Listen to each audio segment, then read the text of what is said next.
കർത്താവിന്റെ മാറ്റമില്ലാത്ത വചനത്തിൽ നിന്ന് ശ്രമിക്കുവാനായിട്ട് ഒരുങ്ങാം. ഇന്ന് വിശുദ്ധ ബലിയുടെ മധ്യേ നമ്മൾ വായിച്ചു കേട്ട സുവിശേഷമായിരുന്നു മത്തായിയുടെ സുവിശേഷം 10-ാം അധ്യായത്തിന്റെ 37 മുതൽ 42 വരെയുള്ള തിരുവചനങ്ങളാണ് അല്ലേ. അതവിടെ കേട്ട് നമുക്കത് പിന്നീട് എടുക്കാം. നമ്മളിപ്പോൾ ചിന്തിക്കുന്നത് അത് കടന്നു വരും, അതിനകത്ത് കടന്നു വരും. ഇപ്പൊ നമ്മൾ ചിന്തിക്കുന്നത് പ്രാർത്ഥിച്ച് പ്രാർത്ഥിച്ച് പ്രാർത്ഥിച്ച് മടുത്തവരാണ്. പ്രാർത്ഥിച്ച് മടുത്തവരെ അല്ലേ. എന്തോരം പ്രാർത്ഥിക്കുക, എന്തെല്ലാം കാര്യത്തിന് വേണ്ടിയാ പ്രാർത്ഥിക്കുക. അവസാനം ഇതൊരു എന്താ പറയുന്നത്, ഒരു അതട വ്യായാമം പോലെ ഇങ്ങനെ ഇരിക്കുക, കണ്ണടച്ചും മരിച്ചവരെ പോലെ ഒക്കെ ഇരുന്ന് ആ പ്രാർത്ഥന കഴിച്ച് നമ്മൾ എണീറ്റ് പോവുക അല്ലെ. സ്തുതി കൊടുത്തിട്ട് നമ്മൾ പോകും. നമ്മുടെ വീടുകളിലൊക്കെ നടക്കുന്ന പ്രാർത്ഥന അങ്ങനെ തന്നെയാണ്. നല്ലൊരു ശതമാനം അല്ലെ, വളരെ ചെറിയൊരു ശതമാനം മാത്രമേ ആ ഏകാഗ്രതയോടുകൂടി പ്രാർത്ഥിക്കുന്നുള്ളൂ അല്ലേ. അപ്പൊ പ്രാർത്ഥനയിൽ അല്ലേ, പ്രഭാഷകന്റെ പുസ്തകം 7:10, പ്രഭാഷകൻ 7:10 വചനം കിടപ്പുണ്ട്. പ്രാർത്ഥനയിൽ നിങ്ങൾക്ക് മടുപ്പ് തോന്നരുത്. പ്രാർത്ഥനയിൽ നിങ്ങൾക്ക് മടുപ്പ് തോന്നരുത്. ദാനധർമ്മത്തിൽ വൈമുഖ്യം കാണിക്കരുത്. ഇപ്പൊ 2 കാര്യങ്ങളാണ് അവിടെ പറയുക. ഒന്ന് പ്രാർത്ഥന, 2 ദാനധർമ്മം. ദാനധർമ്മം നമുക്കറിയാം അല്ലേ. മുസ്ലിം പറയുന്നുണ്ട് പ്രവൃത്തി കൂടാതെയുള്ള വിശ്വാസം അതിൽ തന്നെ സത്തതാണെന്ന് പറയുക. എന്ത് ജീവനില്ലാത്തതാണ്, പാതാളത്തിൽ കിടക്കുന്നവരെ പോലെയാണെന്ന് മറ്റേ പ്രഭാഷകൻ 17 വെച്ചിട്ട് 27 വെച്ചിട്ട് അല്ലേ. ജീവനില്ലാത്തതാണ്. അപ്പൊ പ്രാർത്ഥനയ്ക്ക് ജീവൻ ഉണ്ടാകണമെങ്കിൽ എന്ത് വേണം? പ്രവൃത്തി. ദാനധർമ്മം ഒരു പ്രവൃത്തിയോട് കൂടിയുള്ള പ്രാർത്ഥനയും വിശ്വാസവും ആയിരിക്കണം. വിശ്വാസത്തിൽ നിന്ന് ഉരുത്തിരിഞ്ഞല്ലേ പ്രാർത്ഥന വരുന്നേ അല്ലേ. അപ്പോ പ്രവൃത്തി എന്ന് പറയുന്നത് ജോസൂടെ പറഞ്ഞതുപോലെ ആ തലത്തിലേക്ക് നമ്മൾ കടക്കുമ്പോ അവിടെ ദാനധർമ്മം അല്ലേ. ദാനധർമ്മം. Hallelujah hallelujah hallelujah. അതിന് പറഞ്ഞു കൊടുക്കാം. തോബിത്ത് 12:8. തോബിത്ത് 12:8 ഒന്ന് വായിച്ചേ. തോബിത്തിന്റെ പുസ്തകം 12-ാം അധ്യായം 8-ാം തിരുവചനം. ഉപവാസം, ദാനധർമ്മം, നീതി എന്നിവയോട് കൂടിയാകുമ്പോൾ പ്രാർത്ഥന നല്ലതാണ്. മതി. 8 മാത്രമേ വായിക്കാൻ പറഞ്ഞോളൂ. എന്താ പറഞ്ഞേ? ഉപവാസം, ദാനധർമ്മം, നീതി എന്നിവയോട് കൂടിയാകുമ്പോൾ പ്രാർത്ഥന നല്ലതാണ്. അപ്പൊ എന്തൊക്കെ വേണം അവിടെ? എന്തൊക്കെ വേണം? ഉപവാസം വേണം, ദാനധർമ്മം വേണം, നീതി വേണം. പ്രാർത്ഥന പവർഫുൾ ആകണമെങ്കിൽ, പ്രാർത്ഥന അനുഭവമാകണമെങ്കിൽ, പ്രാർത്ഥനയ്ക്ക് ഉത്തരം കിട്ടണമെങ്കിൽ ഈ സംഭവങ്ങളൊക്കെ നമ്മിലുണ്ടായിരിക്കണം. അതിനെന്താ? ഉപവാസം, ദാനധർമ്മം, നീതി. ഉപവാസത്തോട് കൂടിയുള്ള പ്രാർത്ഥന. വെള്ളിയാഴ്ച അല്ലേ എല്ലാവരും ഭയങ്കര അതൊക്കെ പോയി. ഉപവാസത്തോട് കൂടി നമ്മൾ പ്രാർത്ഥിച്ചപ്പോൾ നമ്മളൊരു സംഭവം കണ്ടു. ഉപവാസത്തോടു കൂടി പ്രാർത്ഥനയുള്ളത് പൈശാചിക ശക്തികൾ തകർന്നടിയുന്ന നമ്മൾ കണ്ണുകൊണ്ട് കണ്ടു അല്ലേ. എവിടെ കണ്ടേ? കഴിഞ്ഞ ആഴ്ച കണ്ടു. അത് അക്രൈസ്തവനായിട്ടുള്ള സഹോദരൻ അല്ലേ കണ്ടു. നമ്മൾ പ്രാർത്ഥന ഇവിടെ എടുത്തപ്പോഴത്തേനും ഇവിടെ എന്ത് സംഭവിച്ചു? അശ്വിൻ എന്ന് പറയുന്ന ഹൈന്ദവ സഹോദരൻ എന്തുപോലെ കേട്ടോ പെട്ടെന്ന് കയറി ഇളകി സംഭവം ഇളകി. നമ്മള് ഉപവാസത്തോടെ 3 ദിവസം ഫുള്ളായിട്ട് ഫാസ്റ്റിങ്ങോട് കൂടി പ്രാർത്ഥന എടുത്തതാണ്. ഏത്? നമ്മുടെ വേളാങ്കണ്ണി യാത്രയില് ജോളി ജോസഫിനെ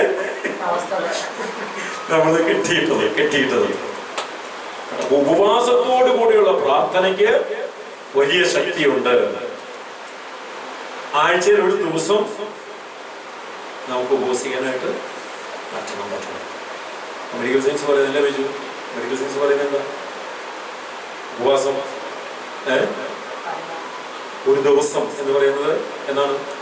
വ്യാഴാഴ്ച വൈകുന്നേരം മുതൽ വെള്ളിയാഴ്ച ഈ സമയം. ഇന്നലെ വൈകുന്നേരം 6 മണി മുതൽ ഇന്ന് 6 മണി വരെ, അല്ലെങ്കിൽ ഇന്ന് 8 മണി വരെ 9 മണി വരെ. അതാണ് ശരിക്കും നമ്മൾ എടുക്കുന്ന ടൈം.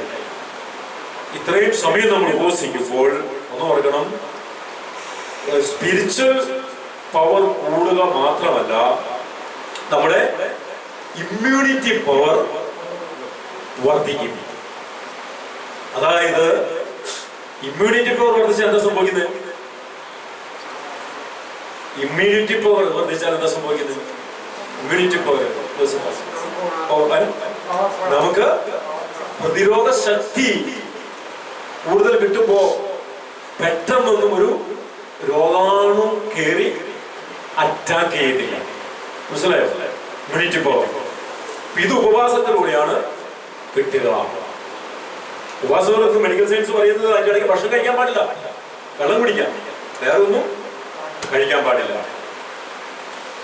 അങ്ങനെ ഒരു വലിയ ഗുണം കൂടെ ഇതിന്റെ പിന്നിലുണ്ട് ഉപവാസം. സ്പിരിച്വൽ പവർ മാത്രമല്ല, നമുക്ക് അതെ കിട്ടുന്നത് നമ്മുടെ ശരീരത്തിന് ആവശ്യമായിട്ടുള്ള പ്രതിരോധ ശക്തി കൂടി നമുക്ക് കിട്ടുകയാണ്. അപ്പൊ ഉപവാസം. അന്ന് വേളാങ്കണ്ണി യാത്രയില് ഉപവാസത്തോടെ അല്ലായിരുന്നുവെങ്കിൽ ആ പിശാചിനെ തളയ്ക്കാൻ പറ്റുമോ? പറ്റില്ല. കേട്ടോ, എന്റെ ഉപവാസം പൊളിക്കാനായിട്ട് എത്ര പേര് ഭക്ഷണമായിട്ട് റൂമിൽ വന്നു അല്ലേ? ചായയും പഴവും മറ്റു സാധനമായിട്ട് ടോമി വന്നു, കഞ്ഞിയായിട്ട് വന്നു, കഞ്ഞോളായിട്ട് വന്നു. പക്ഷെ ഇത് കർത്താവ് യാത്രയ്ക്ക് മുമ്പ് തന്നെ ബോധ്യയിരിക്കുന്നതിന് ആരോടും പറഞ്ഞില്ല. അത് കർത്താവ് ബോധ്യമായിട്ട് കൃത്യമായിട്ട് തന്നതാണ്. യാത്ര ഫുൾ ഫാസ്റ്റിംഗ് ആയിരിക്കണം. എന്താ കാരണം നമുക്കറിയത്തില്ല. വേളാങ്കണ്ണി യാത്ര ചരിത്രത്തിൽ ആദ്യമായിട്ടാണ് അങ്ങനെ ബോധ്യം കിട്ടുക. ബുധനാഴ്ച വൈകിട്ട് സമർപ്പിച്ച് നമ്മള് രാത്രി പ്രാർത്ഥിക്കുമ്പോൾ 11 മണി സമയത്താണ് പ്രാർത്ഥിക്കുന്ന സമയത്താണ് കർത്താവ് കൃത്യമായിട്ട് ഉള്ളിൽ ബോധ്യം തരികയാണ്, ഫുൾ ഫാസ്റ്റിങ്ങോട് കൂടിയായിരിക്കണം ഈ യാത്ര എന്ന്. നമുക്ക് അങ്ങനെ അത് കൃത്യമായിട്ട് എടുക്കാൻ പറ്റി, ശക്തമായിട്ട് പ്രാർത്ഥിക്കാൻ പറ്റി. അതുകൊണ്ടാണ് 10,000-ൽ 2 അശുദ്ധാത്മാക്കളെ ആവാഹിച്ച് ഏതാണ്ട് 8 ഇഞ്ച് നീളത്തില് ഉള്ള ഒരു ഏലസ് കിട്ടി അല്ലേ, ചാത്തന്മാരെ ആവാഹിച്ച് കൂടെ വന്ന് കത്തോലിക്കനായിട്ടുള്ള ജോളി ജോസഫ് എന്ന് പറയുന്ന 25 വയസ്സ് പ്രായമുള്ള ചെറുപ്പക്കാരൻ അല്ലേ, അവനിലുള്ള പൈശാചിക ശക്തിയെ നമുക്ക് തകർക്കാൻ പറ്റിയത് ഈ ഉപവാസത്തോടെയുള്ള പ്രാർത്ഥനയിലാണ്. ഹല്ലേലൂയ. ഇന്നേ വരെ പിന്നെ തിരിച്ചു പറ്റില്ല. അവനിന്നും സുഹൃത തലത്തിലാണ്. കൃത്യമാണ് അത്. അവൻ പറഞ്ഞല്ലോ, 9 കപ്പുച്ചനച്ചന്മാര് വട്ടം നിന്നിട്ട് നോക്കിയിട്ട് എന്നെ തളയ്ക്കാൻ പറ്റില്ലടാ ചൂലേ എന്നാണ് അല്ലേ എന്നെ വെല്ലുവിളിച്ചത്. ചൂലേ. പിന്നെയാണ് പീറയായ നീ, ഇങ്ങനെയാണ് പറഞ്ഞത്, പീറയായ നീ എന്ന് പറഞ്ഞു. 2 കോടിയൊക്കെ ഓഫർ ചെയ്തതാണ് എനിക്ക്. ഈ സാധനം താഴെ വെച്ചാൽ, യേശു എന്ന നാമം നീ നിർത്തിയാൽ നിനക്ക് ഇന്നേക്ക് 30 ദിവസത്തിനുള്ളിൽ 2 കോടി രൂപ നിന്റെ കയ്യില് ഞാൻ വച്ചു തരുമെന്ന് അല്ലേ? രഹസ്യമായിട്ട് അവൻ വെല്ലുവിളിച്ച് പറഞ്ഞതാണ്. അതാണ് വെച്ചെങ്കിൽ ഈ വിളി ഞാൻ നിർത്തിയിരുന്നെങ്കിൽ കൃത്യം 30 ദിവസത്തിനുള്ളിൽ കിട്ടിയതിനെ കിട്ടും. അത് അവൻ പറഞ്ഞ വാക്കുവാക്കാം, പറ്റില്ല. പക്ഷെ ഒറ്റ കാര്യം അവൾ തിരിച്ചു ചോദിച്ചുള്ളൂ, ജീവൻ നിനക്ക് തരാൻ യേശുവിന് മാത്രമേ പറ്റൂ. ആ സമയത്ത് അവൻ അലറിയാണ്. ഇതുവരെ നമുക്ക് ഉപവാസത്തോടു കൂടിയായിരിക്കുന്നതുകൊണ്ട് ആ പൈശാചിക ശക്തിയെ നമുക്ക് ബന്ധിക്കാൻ കഴിഞ്ഞു. ഇതുവരെ അത് തിരിച്ച് വന്നിട്ടില്ല. Hallelujah, hallelujah, hallelujah. ഇനി അടുത്ത 2ാമത്തെ ദാനധർമ്മമാണ് അല്ലെ? ഉപവാസം എങ്ങനെയാണ്? ദാനധർമ്മം. ഉപവാസം ദാനധർമ്മം. രണ്ടാമത്തെ കാര്യം ധ്യാനധർമ്മം. അപ്പൊ ഉപവാസത്തിലുള്ള പ്രാർത്ഥന അത് പവർഫുൾ പ്രയറാണ്. ആത്മീയവും ശാരീരികവുമായി നമുക്ക് ഒത്തിരി ശക്തി ആർജിക്കാൻ പറ്റുന്ന പ്രാർത്ഥനയാണ് ഉപവാസ പ്രാർത്ഥന. പൈശാചിക ശക്തികളെ ബന്ധിക്കാൻ കഴിയുന്ന പ്രാർത്ഥന ഉപവാസ പ്രാർത്ഥനയോടെ ബന്ധിക്കാൻ കഴിയും. നമുക്ക് പറ്റുമോ? പറ്റും. മാമോദിസ സ്വീകരിച്ച എല്ലാവർക്കും അധികാരം കിട്ടിയിട്ടുണ്ട്. നമുക്ക് പറ്റും. ഓക്കെ, അത് ഓർത്തിരിക്കുക. രണ്ടാമത്തെ എന്താ പറഞ്ഞത്? ദാനധർമ്മം. Hallelujah, hallelujah. ദാനധർമ്മം നമ്മളെ മരണത്തിൽ നിന്ന്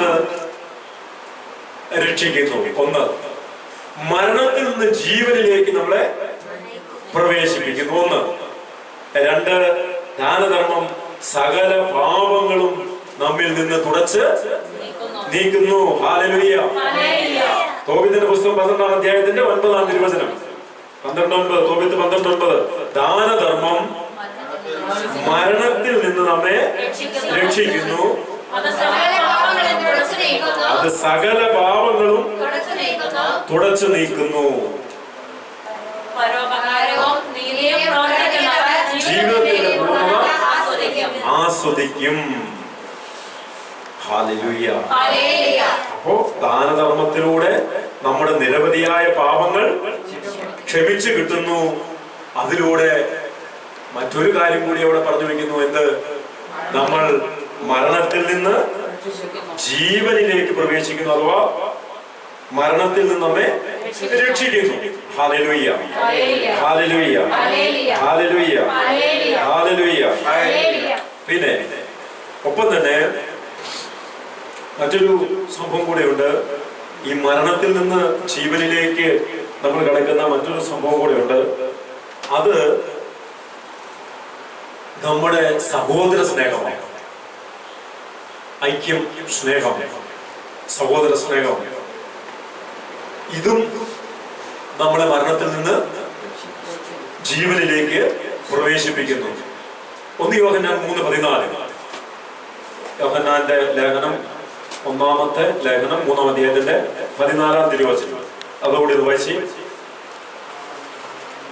മരണത്തിൽ നിന്ന് നമ്മളെ ജീവനിലേക്ക് സഹോദരനെ സ്നേഹിക്കുന്നത് കൊണ്ട് സ്ക്രീനിലേക്ക് വായിച്ചേ, എല്ലാവരും വായിച്ചേ.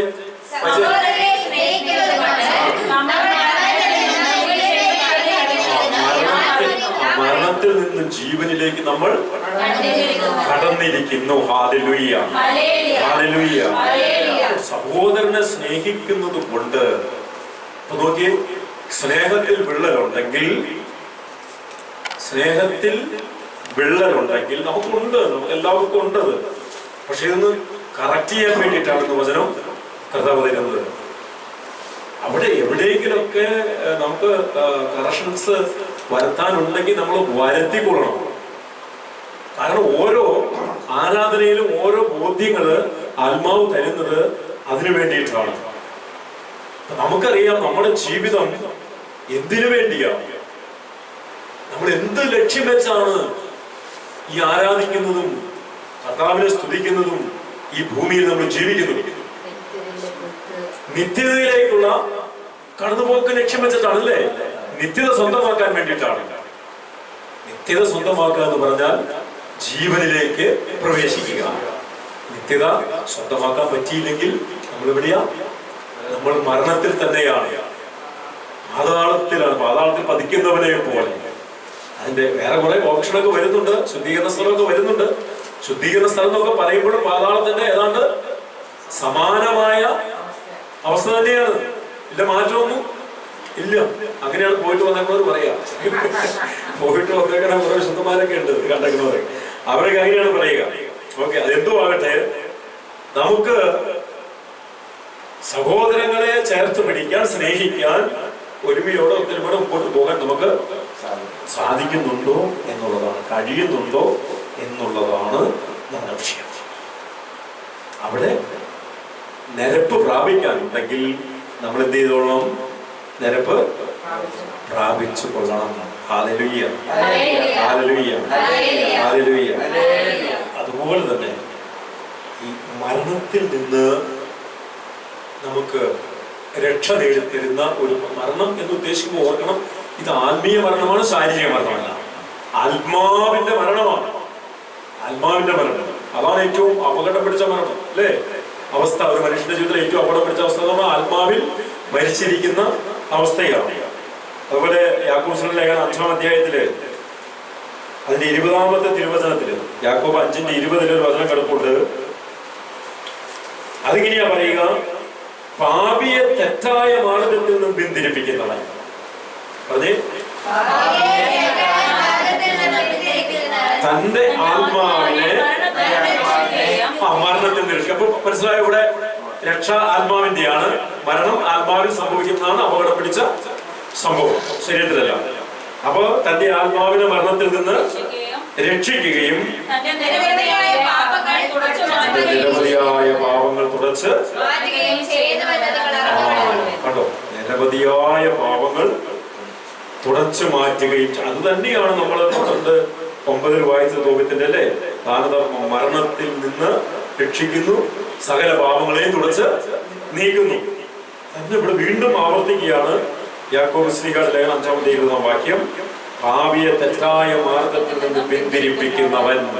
കേട്ടോ, അപ്പൊ ഒരു വ്യക്തിയെ അവന്റെ ആത്മാവിനെ രക്ഷിക്കുവാൻ വേണ്ടി ഞാൻ എടുക്കുന്ന എഫക്ട്, ഞാൻ എടുക്കുന്ന എന്റെ സമയം, എന്റെ എന്താ പറയുക, എന്റെ സമ്പത്ത്, എന്റെ സമയം, എന്റെ സാഹചര്യം, ഇതെല്ലാം വളരെ വിലപ്പെട്ടതാണ്, പ്രധാനപ്പെട്ടതാണ്. വളരെ വിലപ്പെട്ടതുമാണ്, പ്രധാനപ്പെട്ടതാണ്. കാരണം ഒരു പാവിയെ തിരിച്ച് കൊണ്ടുവരുന്നവൻ അവന്റെ ആത്മാവിനെ മരണത്തിൽ നിന്ന് രക്ഷിക്കുക മാത്രമല്ല, നിരവധിയായ അവന്റെ പാപങ്ങൾ തുടച്ച് മാറ്റപ്പെടുന്നുവെന്ന്. Hallelujah, hallelujah. കാരണം എന്താ? ദൈവത്തിന്റെ പദ്ധതിയോട് മനുഷ്യൻ സഹകരിക്കുകയാണ്. ദൈവത്തിന്റെ പദ്ധതി എന്താ? ഞാൻ നീതിമാന്മാരെ വിളിക്കാനല്ല, പാപികളെ പശ്ചാത്താപത്തിലേക്ക് നയിക്കാൻ, പാപികളെ തേടിയാണ് ഞാൻ വന്നിരിക്കുന്നത്. Hallelujah, hallelujah. ദൈവത്തിന്റെ വലിയ സ്വപ്നമാണിത്. പിതാവായ ദൈവത്തിന്റെ ആ സ്വപ്നം സാക്ഷാത്കരിക്കുന്ന നമുക്കറിയാം, യേശുവിനെ നമുക്ക് നൽകിക്കൊണ്ടാണ് പാപിയെ വീണ്ടെടുക്കാനായിട്ട് ദൈവം തന്നെ മനുഷ്യനായി അവതരിക്കുന്നത്. ആ യേശുവിനോട് സഹകരിക്കുന്നവർക്കാണ് ഒരു പാപിയെ മാനസാന്തരത്തിലേക്ക് ആനയിക്കാനായിട്ട് പറ്റുകയുള്ളൂ. അഥവാ അങ്ങനെ ആനയിക്കുന്ന വ്യക്തി യേശുവിന്റെ ഈ പദ്ധതിയോട് സഹകരിക്കുന്നു. യേശുവിന്റെ പദ്ധതിയോട് നമ്മൾ സഹകരിക്കുമ്പോൾ നമ്മൾ ആരോടാണ് സഹകരിക്കുന്നത്? സ്വർഗത്തോടാണ് സഹകരിക്കുക, പിതാവായ ദൈവത്തോടാണ് നമ്മൾ സഹകരിക്കുക. അപ്പോൾ ദൈവത്തിന് നമ്മെ കുറിച്ചുള്ള പദ്ധതി അവിടെ പൂർത്തിയാവുകയാണ്. എന്നെ സൃഷ്ടിക്കുമ്പോ എന്റെ ദൈവത്തിന് വളരെ മനോഹരമായ ഒരു പദ്ധതിയുണ്ട് എന്നെ കുറിച്ച്. മനസ്സിലായോ? എന്നെ കുറിച്ചൊരു പദ്ധതിയുണ്ട്. ആ പദ്ധതി എന്താണ്? ദൈവത്തിന്റെ പദ്ധതിയോട് ഒരു മനുഷ്യൻ സഹകരിക്കുക എന്നുള്ളതാണ്. ദൈവത്തിന്റെ പദ്ധതി ആരും നശിച്ചു പോകാൻ, എല്ലാവരും രക്ഷ പ്രാപിക്കണമെന്നുള്ളതാണ്. ആരും നശിച്ചു പോകരുത്, എല്ലാവരും രക്ഷ പ്രാപിക്കണം എന്നുള്ളതാണ്. അതുകൊണ്ടാണ് ഇപ്പോ നിമിഷപ്രിയക്ക് വേണ്ടി അല്ലേ ആയിരങ്ങള് പ്രാർത്ഥിക്കുന്നത്. കോടിക്കണക്കിന് രൂപ ഉണ്ടാക്കി ആ ഡെഡ് മണി കൊടുക്കാൻ തയ്യാറായിക്കൊണ്ട് നിമിഷപ്രിയക്ക് വേണ്ടി പ്രാർത്ഥിക്കുന്നത് എന്തിനാണ്? ഒരു വ്യക്തി പോലും, ഒരു ആത്മാവ് പോലും നഷ്ടപ്പെടാതിരിക്കാൻ വേണ്ടിയാണ്. പക്ഷേ അതിനൊരു മറുവശം കൂടെ ഉണ്ട്. കാരണന്മാർ ഒരു ഉപ്പ് തിന്നുന്നവൻ വെള്ളം കുടിക്കും. വിധിക്കുന്ന വിധിയാൽ നീയും വിധിക്കപ്പെടും. വിധിക്കുന്ന വിധിയാൽ നീയും വിധിക്കപ്പെടും. അല്ലേ? മത്തായി 7 നമ്മൾ കാണുന്നില്ലേ? 7:1 വിധിക്കുന്ന വിധിയാൽ നീയും വിധിക്കപ്പെടും. ദൈവവചനമാണ്. എന്നിരുന്നാൽ പോലും അതിന്റെ ഒരു മറുവശമുണ്ട്.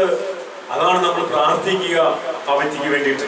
അപ്പൊ ഒരു വ്യക്തി പോലും നശിച്ചു പോകരുത്, ദൈവം ആഗ്രഹിക്കുന്ന കാര്യമാണ്. Hallelujah, hallelujah. അത് കൊട്ടും ക്രിമിനൽസ് അല്ലേ, കൊട്ടും ക്രിമിനല് ഇന്നലെ രാത്രി ജയിലിൽ കഴിഞ്ഞു. ഗോവിന്ദസ്വാമി നിങ്ങൾ കേട്ടോ, ചാടി പിടിക്കുകയും ചെയ്തു. രക്ഷപ്പെട്ട ഓടിയിൽ കെണ്ടി പോയി ചാടി, ആ കെണ്ടിയിൽ വലിച്ചു കയറ്റി പിടിച്ചു. ഈ ഗോവിന്ദസ്വാമി പോലും നശിച്ചു പോയിരുന്നാണ് ദൈവം ആഗ്രഹിക്കുന്നത് അല്ലേ. കൊടും ക്രിമിനലാണ്.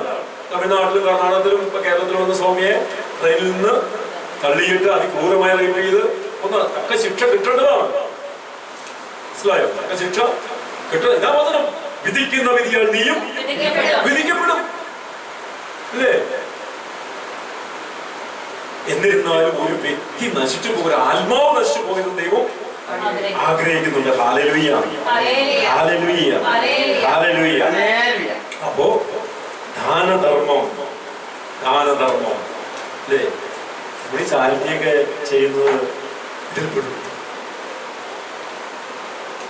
ഒത്തിരി നമ്മുടെ വെച്ച് കൂട്ടായ്മ അല്ലേ, എത്രയോ മക്കൾക്ക് കൈത്താങ്ങായി. നമ്മുടെ കൂട്ടായ്മ എത്രയോ മക്കൾക്ക് കൈത്താങ്ങായി.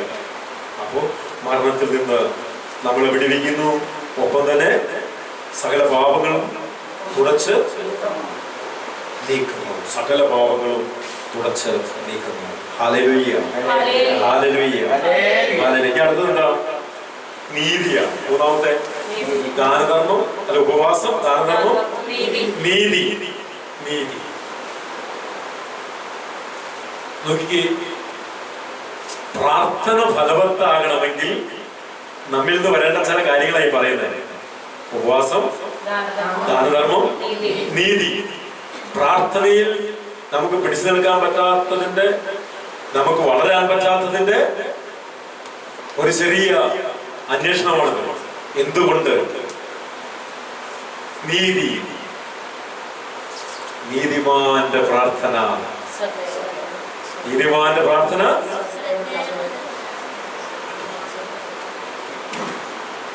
നീതിമാന്റെ പ്രാർത്ഥനയ്ക്ക് നേരെ കർത്താവിന്റെ കണ്ണും കാതും ജാഗരൂകമായിരിക്കും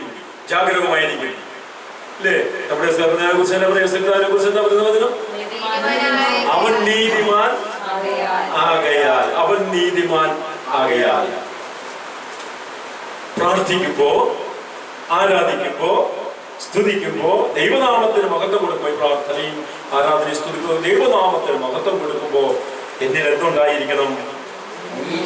നീതി ഉണ്ടായിരിക്കണം, നീതിമാനായിരിക്കണം. നീതിമാന്റെ പ്രാർത്ഥനയാണ് ദൈവസന്നിധിയിലേക്ക് എത്തുക, അല്ലെങ്കിൽ ബ്ലോക്ക് ചെയ്യപ്പെടും. ഇപ്പൊ ഞാൻ നീതിമാനല്ല എങ്കിൽ എന്റെ പ്രാർത്ഥന എന്ത് ചെയ്യും? ബ്ലോക്ക് ചെയ്യപ്പെടും, ബ്ലോക്ക് ചെയ്യപ്പെടും. നീതി പ്രവർത്തിക്കുന്നവനില്ലെങ്കിൽ എന്നെ കുറിച്ച് അവകാശം പറഞ്ഞുകൊണ്ട് ദൈവസന്നിധിയിൽ ഒരുവൻ ചെല്ലും. ആരാത്? കേട്ടോ, സത്താൻ ചെല്ലും. അവൻ അനീതി പ്രവർത്തിച്ചവനാണ്, അതുകൊണ്ട് അവൻ എന്റെ പക്ഷക്കാരനാണ്. ആര്? സാത്താനല്ല, അവസേക്കോ, ജോസ്, ബെന്നി. ആര്? അവൻ അനീതി പ്രവർത്തിച്ചവനായതുകൊണ്ട് അവൻ എന്റെ പക്ഷക്കാരനാണ്. ദൈവത്തിന്റെ പക്ഷത്ത് നിർത്താൻ പറ്റില്ല. സാത്താൻ അവകാശവാദം ഉന്നയിക്കും. അതുകൊണ്ടാണ് വചനം പറയുന്നത്, നീ നീതിമാനാകണം, നീ നീതിമാനായിരിക്കണം. സാത്താൻ അവകാശം പറഞ്ഞു കഴിഞ്ഞാൽ പിന്നെ നമുക്ക് അവിടെ വേറെ എന്താ? പിന്നെ ഒന്നുമില്ല.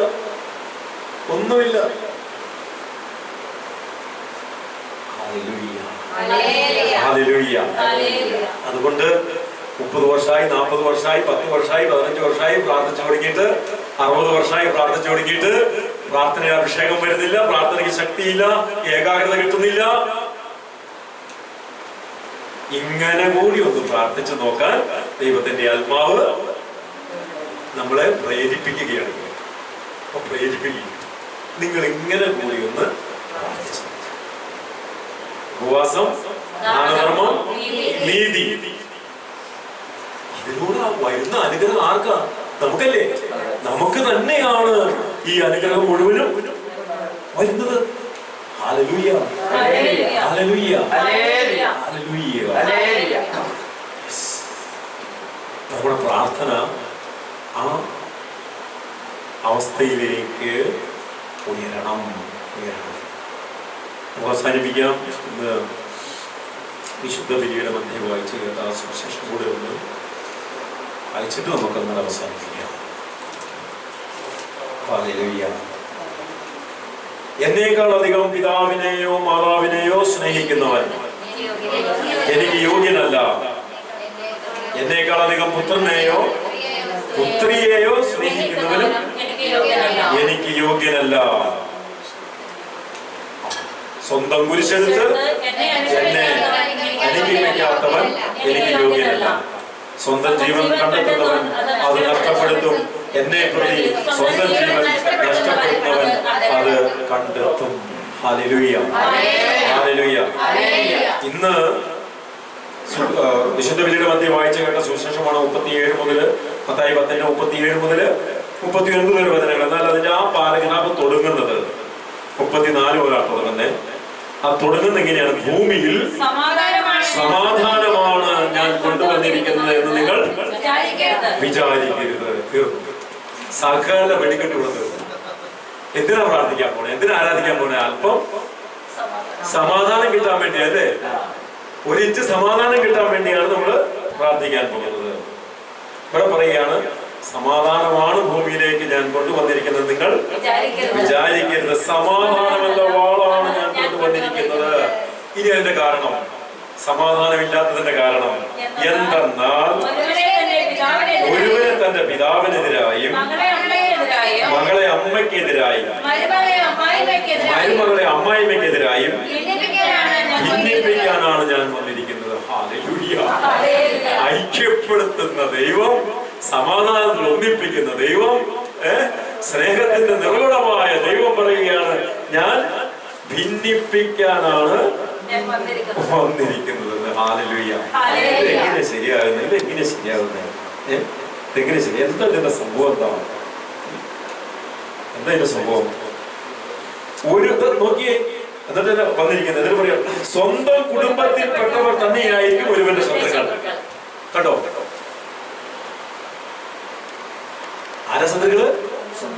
സ്വന്തം കുടുംബത്തിൽപ്പെട്ടവർ. കണ്ടോ? അപ്പൻ അമ്മയ്ക്കെതിരെ, അമ്മ മക്കൾക്കെതിരെ, അമ്മായിമ്മ മരുമകൾക്കെതിരെ. എന്തുകൊണ്ടാ? സ്വന്തം കുടുംബത്തിൽ തന്നെയായിരിക്കും എന്റെ ശത്രു. അല്ലേ? നമ്മൾ ഏത് പ്രാർത്ഥനക്കാരന്റെ മുൻപോട്ട് നോക്കിയോ, ആ കുടുംബത്തിലെ ഏറ്റവും വലിയ ശത്രു, അവന്റെ ശത്രു ആരായിരിക്കും? അവന്റെ ജീവിത പങ്കാളിയാകാം, അവന്റെ അപ്പനാകാം, അമ്മയാകാം, സഹോദരികളാകാം, ആകാം, അല്ലേ? ആരും ആകാം. എന്താ അതിന്റെ കാരണം? എന്താ അതിന്റെ കാരണം? ഈ പ്രാർത്ഥനക്കാരൻ പാവം അത് ഉപവസിച്ച് പ്രാർത്ഥിച്ച് ധ്യാനം കൂടി സർവ്വതും ത്യജിച്ച് അവൻ പരിശുദ്ധാത്മാവിനെ സ്വീകരിച്ച് മാനസാന്തരപ്പെട്ട് ഒരു ചെവി മുറിച്ചെടുത്താലും, പത്രോസ് പോലെ ഒരു ചെവി മുറിച്ചെടുത്താലും തിരിഞ്ഞു നോക്കാതെ, തിരിച്ചു പറയാതെ ഇതിങ്ങനെ ഈ ഭാവത്താന്റെ മാതിരി ഇങ്ങനെ അഭിഷേകത്തിലിരിക്കുകയാണ്.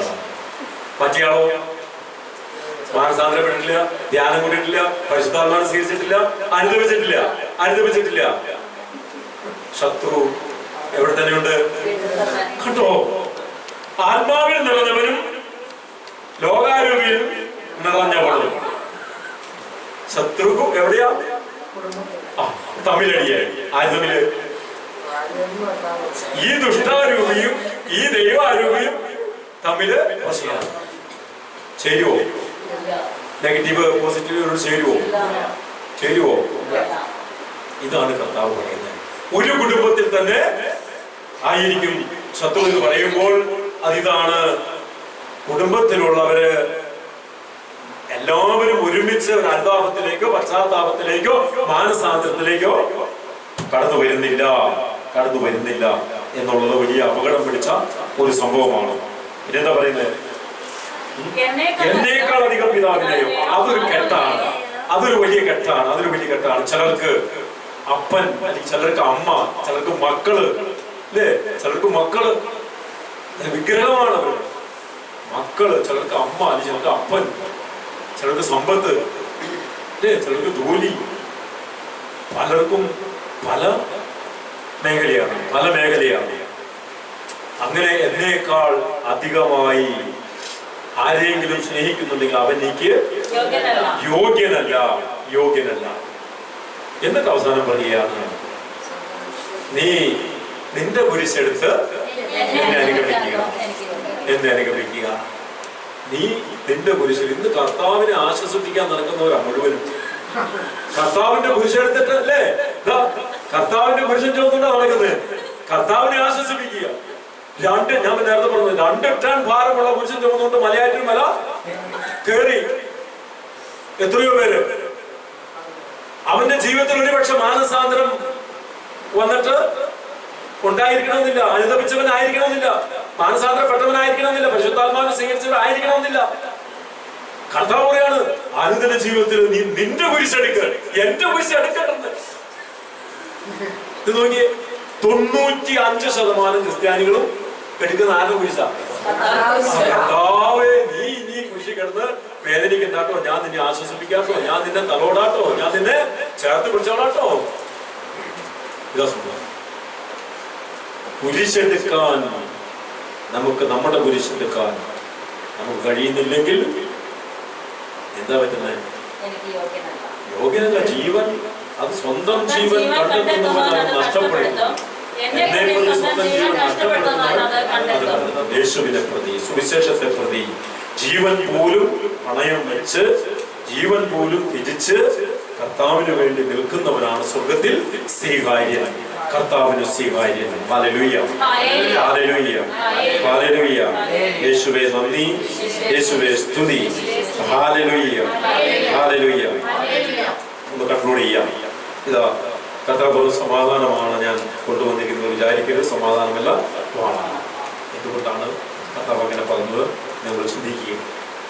എന്താ ചിന്തിക്കുക? സമാധാനമല്ല എന്ന്, സമാധാനം ഉണ്ടാകാതിരിക്കാൻ തക്കവണ്ണം ഞാൻ പറഞ്ഞൊരു കുടുംബത്തില് 5 പേരോ 6 പേരോ ഉണ്ടെങ്കിൽ 1 or 2 പേര് മാനസാന്തരപ്പെട്ടതായിരിക്കും, മറ്റുള്ളവര് മാനസാന്തരപ്പെടാത്ത വ്യക്തിയായിരിക്കും. അവിടെ ആ സമാധാനം കടന്നു വന്നു. മാനസാന്തരപ്പെട്ടവൻ, അനുദപിച്ചവൻ, പരിശുദ്ധാത്മാവിനെ സ്വീകരിച്ചവൻ എന്ത് ചെയ്യണം? മറ്റുള്ളവർക്ക് വേണ്ടി പ്രാർത്ഥിക്കണം. അവനെ ഏറ്റെടുക്കാനായിട്ട് തയ്യാറാകണം. അതിനുവേണ്ടി നമ്മുടെ ജീവിതം, നമ്മുടെ ജീവൻ, നമ്മുടെ സമയം, നമ്മുടെ സമ്പത്തെല്ലാം ത്യജിക്കാൻ നമ്മൾ തയ്യാറാകണം. സർവ്വതും ത്യജിക്കാം. ഒന്ന് മാത്രം പറ, സർവ്വതും ത്യജിക്കാൻ തയ്യാറാകണം. അങ്ങനെയാണ് നമുക്ക് സഹോദരങ്ങളെ നേടാനായിട്ട് പറ്റുകയുള്ളൂ. സഹോദരങ്ങളെ നേടാനായിട്ട് നമുക്ക് പറ്റുകയുള്ളൂ. അതുകൊണ്ടാണ് അവിടെ വചനത്തിൽ പറഞ്ഞില്ലേ, യോഹന്നാൻ നമ്മൾ ആദ്യം വായിച്ചത് 3:17, 14 എന്താ വായിച്ചത്? യോഹന്നാൻ 3 അത് വായിച്ച് അവസാനിപ്പിക്കാൻ നമുക്ക്.